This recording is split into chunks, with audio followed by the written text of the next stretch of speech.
Hola, voy a dar continuación a la lectura El mito de Sísifo. Una vez más, lo que estas imágenes proponen no son moralejas, ni tampoco implican juicios. Son dibujos. Simbolizan solamente un estilo de vida. El amante, el comediante o el aventurero representan lo absurdo, pero también, si lo quieren, el casto, el funcionario o el presidente de la República. Basta con saber y no encubrir nada. En los museos italianos encontramos a veces pequeñas pantallas pintadas que el sacerdote sostenía ante los rostros de los condenados para ocultarles el cadalso. El salto en todas sus formas, la precipitación en lo divino o lo eterno, el abandono a las ilusiones de lo cotidiano o de la idea, todas esas pantallas ocultan lo absurdo. Pero hay funcionarios sin pantalla y de ellos quiero hablar. He elegido a los más exagerados. En ese grado, lo absurdo les confiere un poder real. Es cierto que estos príncipes no tienen reino, mas tienen la ventaja sobre otros de saber que todas las realezas son ilusorias. Saben, en eso estriba toda su grandeza. Y es inútil hablar a propósito de ellos de infelicidad escondida o de las cenizas de la desilusión. Carecer de esperanza no equivale a desesperar. Las llamas de la tierra valen tanto como los perfumes celestes. Ni yo ni nadie podemos juzgarlos aquí. No tratan de ser mejores, intentan ser consecuentes.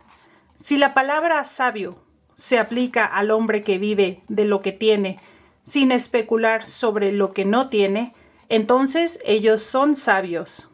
Uno de ellos, conquistador, pero del espíritu, Don Juan, pero del conocimiento, comediante, pero de la inteligencia, lo sabe mejor que nadie. No se merece en modo alguno un privilegio en la tierra y en el cielo cuando se ha llevado hasta la perfección la querida y pequeña mansedumbre de carnero. No por ello se deja de seguir siendo, en el mejor de los casos, un querido carnerito ridículo con cuernos, y nada más admitiendo que no se reviente de vanidad y no se provoque un escándalo con sus actitudes de juez.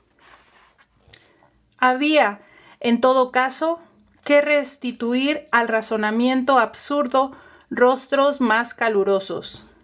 La imaginación puede agregar otros muchos, anclados en el tiempo y el destierro, que saben también vivir a la medida de un universo sin futuro y sin debilidad. Este mundo absurdo y sin Dios se puebla entonces de hombres que piensan con claridad y ya no esperan. Y todavía no he hablado del más absurdo de los personajes, que es el creador. La creación absurda. Filosofía y novela. Todas esas vidas mantenidas en el aire avaro de lo absurdo, no podrían sostenerse sin algún pensamiento profundo y constante que las animara con su fuerza. Solo puede deberse, también en este caso, a un singular sentimiento de fidelidad. Se ha visto a hombres conscientes cumplir su tarea en medio de las guerras más estúpidas sin creerse en contradicción. Es que se trataba de no eludir nada. Hay, asimismo, una felicidad metafísica en sostener la absurdidad del mundo. La conquista o el escenario, el amor innumerable, la revuelta absurda, son homenajes que el hombre rinde a su dignidad en una campaña en la que está vencido de antemano. Se trata solamente de ser fiel a la regla del combate. Este pensamiento puede bastar para alimentar a un espíritu. Sostuvo y sostiene a civilizaciones enteras. La guerra no se niega. Hay que morir o vivir de ella. Y lo mismo, lo absurdo. Se trata de respirar con él, de reconocer sus lecciones y de encontrar su carne. A este respecto, el goce absurdo por excelencia es la creación. El arte, y nada más que el arte, dice Nietzsche, tenemos el arte para no morir de la verdad. En la experiencia que trato de describir y de hacer sentir de varios modos, es cierto que surge un tormento allá donde muere otro. La búsqueda pueril del olvido, la llamada de la satisfacción ya no tiene eco. Pero la tensión constante que mantiene al hombre frente al mundo, el delirio ordenado que lo induce a acogerlo todo, le dejan otra fiebre. En este universo, la obra es entonces la única posibilidad de mantener la conciencia y de fijar sus aventuras. Crear es servir dos veces. La búsqueda titubeante y ansiosa de un Proust, su meticulosa colección de flores, tapicerías y angustias no significan otra cosa.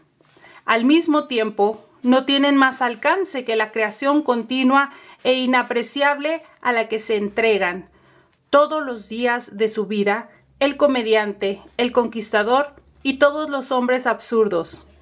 Todos intentan imitar, repetir y recrear la realidad que es la suya. Siempre acabamos por tener el rostro de nuestras verdades, la existencia entera para un hombre apartado de lo eterno no es sino una imitación desmesurada bajo la máscara de lo absurdo. La creación es el gran mimo. Estos hombres ante todo saben, y luego todo su esfuerzo estará en recorrer, agrandar y enriquecer la isla sin futuro que acaban de abordar. Pero ante todo es necesario saber, porque el descubrimiento absurdo coincide con un momento de detención en el que se elaboran y legitiman las pasiones futuras. Hasta los hombres sin evangelio tienen su monte de los olivos, y tampoco en el suyo hay que dormirse. Para el hombre absurdo no se trata de explicar y resolver, sino de sentir y de escribir. Todo comienza con la indiferencia clarividente. Describir. Tal es la suprema ambición de un pensamiento absurdo. También la ciencia, llegada al término de sus paradojas, cesa de proponer y se detiene a contemplar y dibujar el paisaje siempre virgen de los fenómenos. El corazón aprende así que la emoción que nos transporta ante los rostros del mundo no proviene de su profundidad, sino de su diversidad. La explicación es vana, pero la sensación perdura y con ella los incesantes llamamientos de un universo inagotable en cantidad.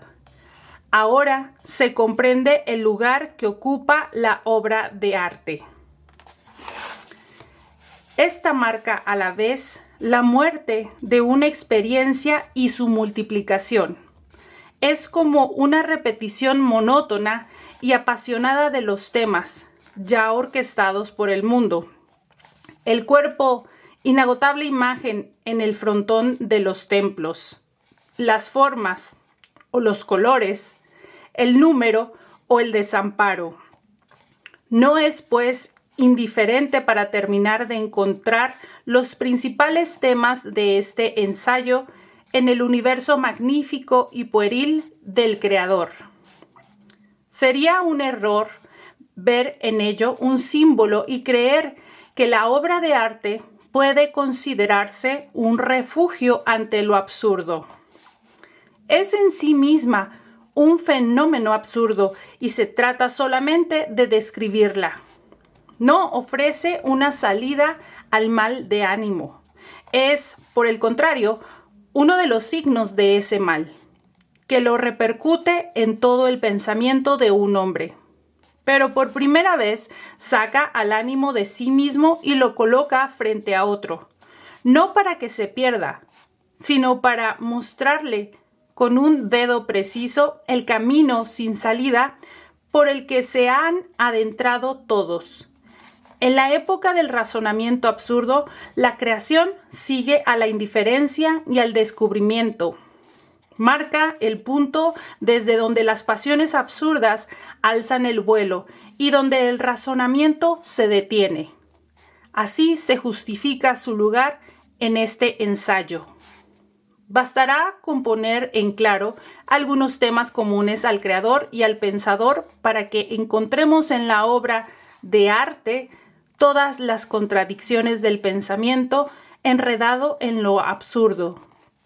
En efecto, lo que emparenta las inteligencias son menos las conclusiones idénticas que las contradicciones que les son comunes.